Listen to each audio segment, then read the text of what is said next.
This is a copy of the 350-page report by the U.S. Commission on Civil Rights. It's titled Confronting Racial Isolation in Miami. It comes, as Gordon said, some 2 years after the May 1980 Liberty City riots. It points out some problems that it's found in Miami's black community. Those problems are in the areas of the criminal justice system, the school system, education in the black community, jobs, community development, and various other social natures within Miami's black community. More importantly, it also comes up with a number of recommendations, sort of a guideline and a skeleton for the community to try to correct some of those problems. Now, those recommendations include trying to keep students to stay in school, and those are programs specifically mandated by the school board to try to keep inner-city youth in school and rather than dropping out.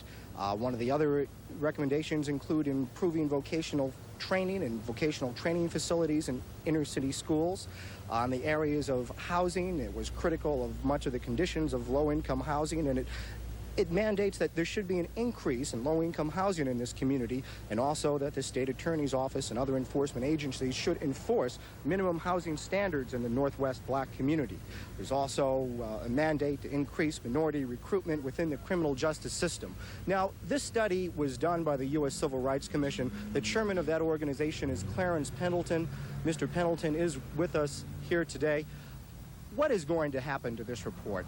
I would hope that the people of Miami, the citizens and elected officials and the private sector would get together and design their own recipe of how to use the report's recommendations.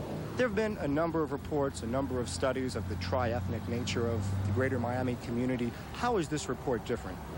I think that this is the first time we've had some hearings in this community, and it's the first time people have had a chance to say what they really feel about what goes on in this community, not just the citizens, but elected officials, and I would hope that they would use it.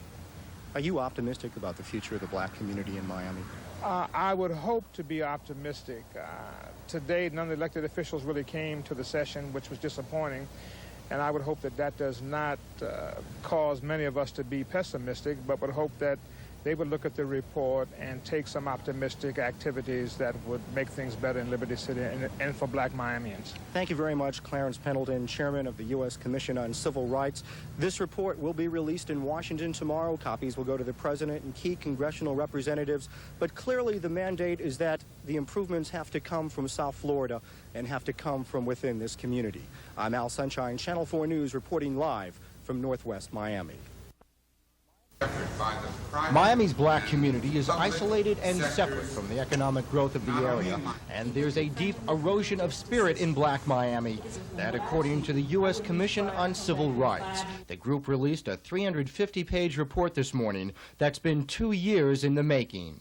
We believe that unless a racially conscious effort is made to attack these conditions, they will persist or further deteriorate.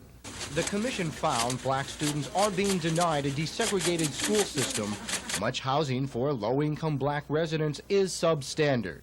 There is racial discrimination against black employees in the private job market, and there is still the belief that there's a dual system of justice here against black defendants. The Civil Rights Commission recommends school programs to keep minority students in class, improved vocational and job skills training, more low-cost housing, and stricter housing code enforcement for low-income neighborhoods. It also recommends more minority representation at all levels of the criminal justice system.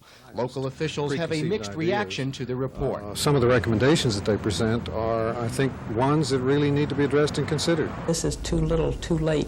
This community is 2 years removed from the situation that the Civil Rights Commission addressed. The findings and recommendations, titled Confronting Racial Isolation in Miami, will be released officially in Washington tomorrow. Al Sunshine, Channel 4 News.